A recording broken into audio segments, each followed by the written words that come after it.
रहा है। पाजी लद्दाख के अलावा और कौन सी मोस्ट ब्यूटीफुल रोड्स हैं जो आपने बाय रोड करी है? थोड़े एक्सपीरियंसेस की बात करते हैं। भाई मैं तो ये बोलता हूँ, देखो हमारा देश बहुत ज़्यादा खूबसूरत है। It is like every inch every corner it is beautiful. और ये बाहर जाके रियलाइज ज़्यादा होता बाहर है। जाके रियलाइज़ होता है। मैंने मतलब 13-14 कंट्रीज़ करी हैं, कुछ में मैंने राइड भी किया है। मैं ऑस्ट्रेलिया भी रिसेंटली राइड करके आया था, कोस्टा रिका करके आया था।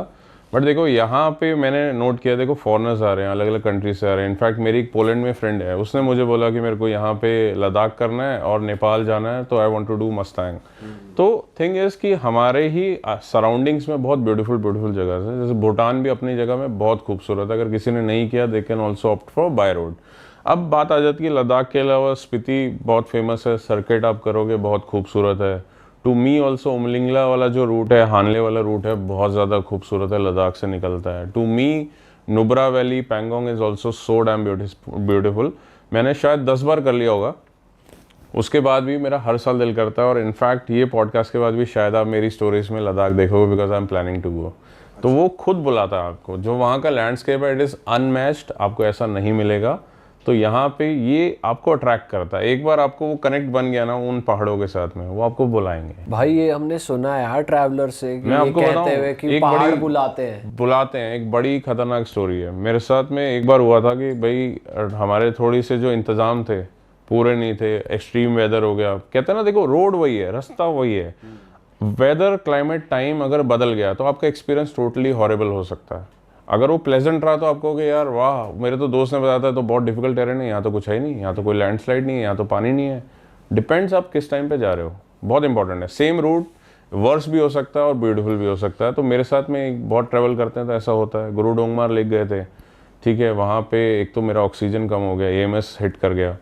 उसके बाद हमें पानी नहीं था, उस दिन हम पानी नहीं लेके गए। जनरली हम बोलते हैं हाइड्रेट रहो, पानी पियो, पानी लेके जाओ, बट पानी नहीं था।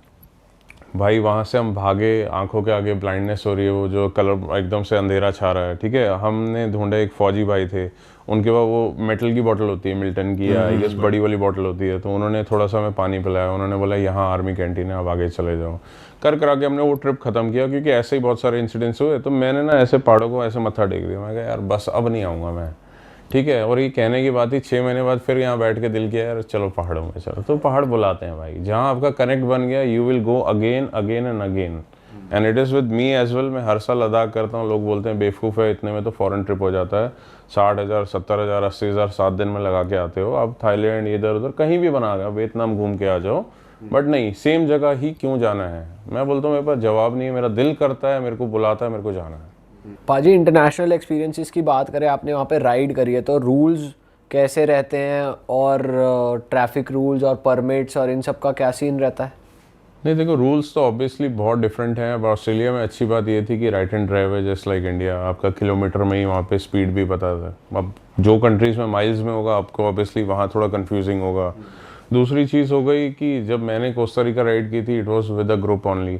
तो उसमें क्या होता है, हर चीज़ they have manage in terms of the permit, in terms of the route. तो मेरे को होमवर्क नहीं करना पड़ा, तो इसमें मेरे को ज़्यादा डिफ़िकल्टी नहीं हुई। और थाईलैंड अभी मैं रिसेंटली राइड कर रहा था, तो वो तो इजी टू अंडरस्टैंड है, थोड़ा ज़्यादा आपको दिक्कत नहीं आती है। इट्स लाइक थोड़ा क्राउडेड है इंडिया की तरह से, तो आपको मतलब एक दिन में आप जेलप हो जाते हो।